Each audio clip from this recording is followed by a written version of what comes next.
YouTube, what's going on? It's Darren from Healthy Living Right. And today I'm going to be showing you how to make a shepherd's pie that I make. I use venison instead of beef. You can use either one. This is an amazing dish. I love venison. My dad's an avid hunter, so I have a great source for venison. If you've seen it in stores, you know it's quite expensive.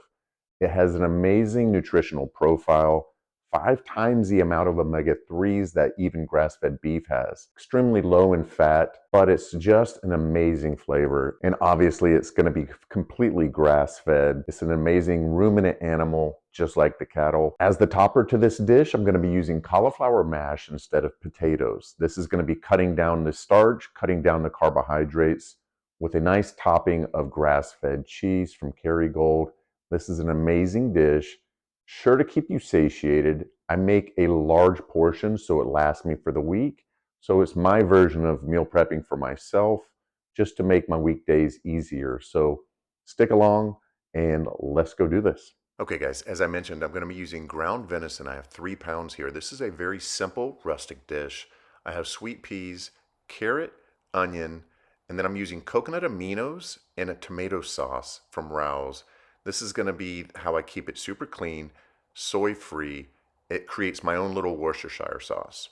We have the Kerrygold Dubliner cheese. This is the grass-fed from Costco. I have my ghee spray for the pan, black pepper, crushed red pepper, garlic powder, and a little Italian seasoning. Here I'm going to just chop up coarsely the carrots and the onions.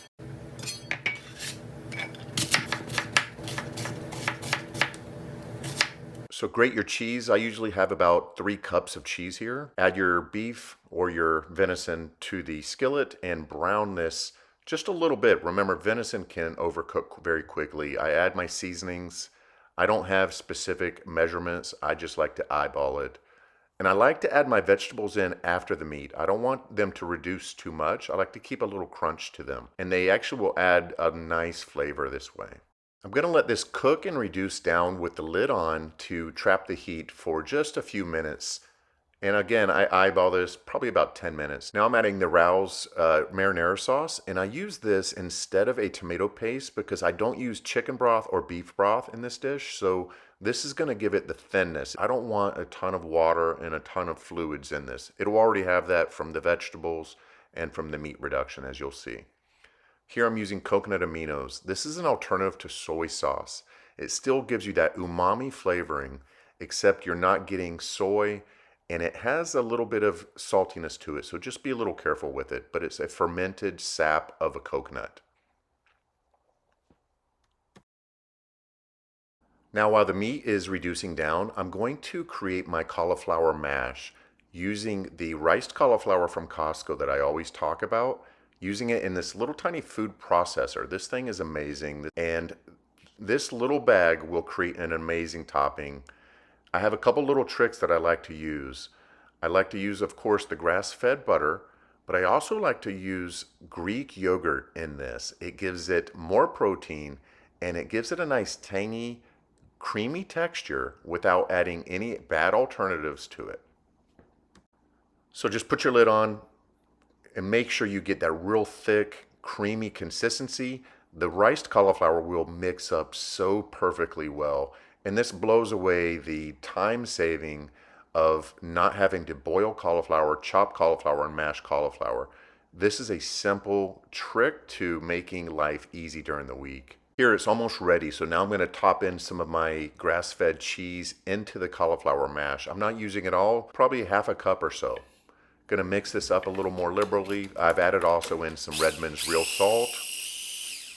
Let that go and just take a look at this. This is absolutely incredible, done in minutes. Now the beef has been cooking for a few minutes. Now I'm going to add in the peas. They're still frozen, but that's okay because this is going to go in the oven for about 15 minutes. I mixed that very well and then added into this huge dish. I'm not sure the dimensions, I'm sorry, but it's the perfect dish for me. It holds everything. Just be careful you don't make a mess. That's the only thing about this is it can be messy. If you're not prepared, that can go everywhere. So I'm going to clean this up, make it nice and smooth, push it out to all the edges. Now I'm just going to add in the cauliflower mash. This is the best part. I'm gonna put this in, and believe it or not, one of those bags is just a couple serving sizes from Costco, and it does a great job covering the top of this. And my next one, I'm probably gonna try doing the version where you put cauliflower mash on the bottom and the top, because I love the way the cauliflower mash comes out. It is so creamy and so incredible.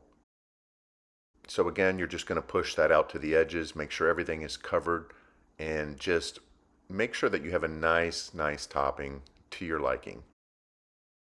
Now I'm adding it into the oven. I'm going to put it in the oven with convection on for about 15 minutes. Remember, it's already cooked and it was already ready to eat when it was going into the oven.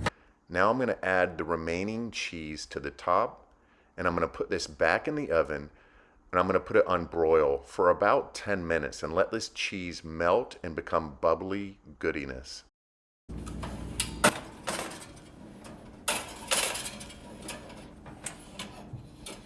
So here I put it in the oven. I'll put it now for about 10 minutes, and just look what you get. This is absolutely incredible. The hardest part is now you have to let this sit for about 20 minutes and cool down, and it'll set up perfectly. And this is the final product. This is absolutely incredible. I can eat this every day of the week and not get tired of it. Of course, I mix a nice little salad with it, but this is an amazing dish. My son and I both love having this all the time. And now the best part, once dinner is done, you can throw your lid on the container that you baked it in, and you have a meal prep ready for the rest of the week. Throw this in the refrigerator and you are good to go. This is an amazing dish that you can do in 30 minutes or less. Hey guys, as usual, I appreciate you watching. And do me a favor, if you enjoy this content, please hit the like and subscribe button. It helps me out tremendously with the algorithm. So until next time, keep healthy living right.